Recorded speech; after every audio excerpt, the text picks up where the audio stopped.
പ്രബോധന രംഗത്ത് പുത്തനുണർവുമായി ലൗദി ഖുർആൻ masters club അവതരിപ്പിക്കുന്നു രാത്രി സന്ദേശം. എന്നും രാത്രി 9 മണിക്ക് യൂട്യൂബിലൂടെ പ്രസംഗ പരിശീലന കളരിയിലെ പഠിതാക്കൾ നിങ്ങൾക്കായി ഒരുക്കുന്നു. കേൾക്കുക, പ്രബുദ്ധരാവുക, മറ്റുള്ളവരിലേക്ക് എത്തിക്കുക. അൽഹംദുലില്ലാഹ്, അസ്സലാത്തു വസ്സലാമു അലാ റസൂലിൽ അമീൻ വഅലാ ആലിഹി വസഹ്ബിഹി അജ്മഈൻ, അമ്മാ ബഅദ്. എൻ്റെ ശബ്ദം ശ്രവിക്കുന്ന മാന്യ ശ്രോതാക്കളെ, അസ്സലാമു അലൈക്കും വറഹ്മത്തുള്ളാഹി വബറകാത്ത്. പരിശുദ്ധമായ റമദാൻ മാസത്തിൻ്റെ കാരുണ്യത്തെയും മഹത്വത്തെയും കുറിച്ച് ഏതാനും ചില കാര്യങ്ങൾ പങ്കുവെക്കാനാണ് ഞാൻ ഉദ്ദേശിക്കുന്നത്, ഇൻഷാ അല്ലാഹ്. പരിശുദ്ധമായ റമദാൻ മാസം വിശ്വാസികൾക്ക് വെറും ഒരു ഉപവാസ കാലമല്ല, മറിച്ച് അള്ളാഹുവിൻ്റെ കാരുണ്യം ഭൂമിയിലേക്ക് പെയ്തിറങ്ങുന്ന മാസം, സ്വർഗത്തിൻ്റെ കവാടങ്ങൾ മലർക്കെ തുറക്കപ്പെടുന്ന മാസം. ഈ മാസത്തെ കാരുണ്യത്തിൻ്റെ മാസമെന്നാണ് അള്ളാഹു വിശേഷിപ്പിച്ചത്. റമദാനിൻ്റെ പ്രാധാന്യത്തെക്കുറിച്ച് പരിശുദ്ധ ഖുർആൻ 2-ാം അധ്യായം സൂറത്ത് ബഖറ 185-ാം വചനത്തിൽ അള്ളാഹു പറയുന്നു: ശഹ്റു റമളാനല്ലദീ ഉൻസില ഫീഹിൽ ഖുർആനു ഹുദൽ ലിന്നാസി വബയ്യിനാതിൻ മിനൽ ഹുദാ വൽ ഫുർഖാൻ. ജനങ്ങൾക്ക് നേർവഴി കാണിക്കുന്നതും സത്യവും അസത്യവും വേർതിരിച്ച് കാണിക്കുന്നതുമായ പരിശുദ്ധ ഖുർആൻ ഇറക്കപ്പെട്ട മാസമാകുന്നു റമദാൻ. റമദാൻ മാസത്തെ 3 ഘട്ടങ്ങളായി തിരിച്ചിരിക്കുന്നു.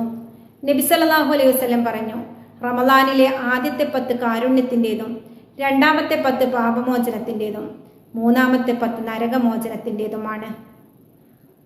അള്ളാഹുവിൻ്റെ കാരുണ്യം ലഭിക്കാൻ മനുഷ്യരോട് മാത്രമല്ല സർവ്വചരാചരങ്ങളോടും വിശ്വാസികൾ കരുണ കാണിക്കേണ്ടതുണ്ട്. പടച്ചവന്റെ കാരുണ്യം ലഭിക്കാൻ പടപ്പുകളോട് കരുണ കാണിക്കണമെന്നാണ് ഇസ്ലാമിക തത്വം. നബി സല്ലല്ലാഹു അലൈഹി വസല്ലം പറയുന്നു, ഇർഹമു മൻ ഫിൽ അർളി യർഹമുകും മൻ ഫിസ് സമാ. നിങ്ങൾ ഭൂമിയിലുള്ളവരോട് കരുണ കാണിച്ചാൽ ആകാശത്തുള്ളവൻ നിങ്ങളോട് കരുണ കാണിക്കും.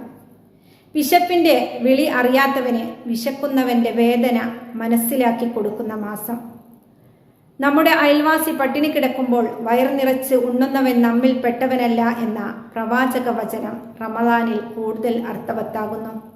സക്കാത്തും ദാനധർമ്മങ്ങളും കൊണ്ട് പാവപ്പെട്ടവന്റെ കണ്ണീരൊപ്പാൻ സാധിക്കുന്ന മാസം. ദേഷ്യം നിയന്ത്രിക്കാനും മറ്റുള്ളവരോട് വിനയത്തോട് പെരുമാറാനും ഈ റമദാൻ നമ്മെ പഠിപ്പിക്കുന്നു. അള്ളാഹുവിനോടുള്ള പ്രാർത്ഥനയിലൂടെ മനസ്സിന് ശാന്തിയും സമാധാനവും സംതൃപ്തിയും ലഭിക്കുന്നു. പ്രിയമുള്ളവരെ, റമദാൻ മാസത്തിൽ സ്വർഗത്തിൻ്റെ വാതിലുകൾ തുറക്കപ്പെടുമെന്നും നരകത്തിൻ്റെ വാതിലുകൾ അടക്കുമെന്നും പിശാചുക്കളെ ചങ്ങലക്കിടുമെന്നുമാണ് പറയുന്നത്. ഈ അവസരം പാഴാക്കാതെ അള്ളാഹുവിൻ്റെ അനുഗ്രഹങ്ങൾക്കായി അള്ളാഹുവിനോട് പ്രാർത്ഥിക്കുക. പ്രയാസങ്ങളിലും പ്രതിസന്ധികളിലും തളരാതെ കുടുംബത്തോടും കൂട്ടുകാരോടും ശത്രുക്കളോട് പോലും കാരുണ്യത്തോടു കൂടി പെരുമാറാൻ നമുക്ക് സാധിക്കണം. അള്ളാഹു നമ്മുടെ നോമ്പും നമ്മുടെ സൽക്കർമ്മങ്ങളെല്ലാം നമ്മിൽ നിന്നും സ്വീകരിക്കുമാറാകട്ടെ. ഈ മാസത്തിൽ നാം ചെയ്യുന്ന സൽപ്രവൃത്തികൾക്ക് അനേകം മടങ്ങ് പ്രതിഫലമുണ്ട്.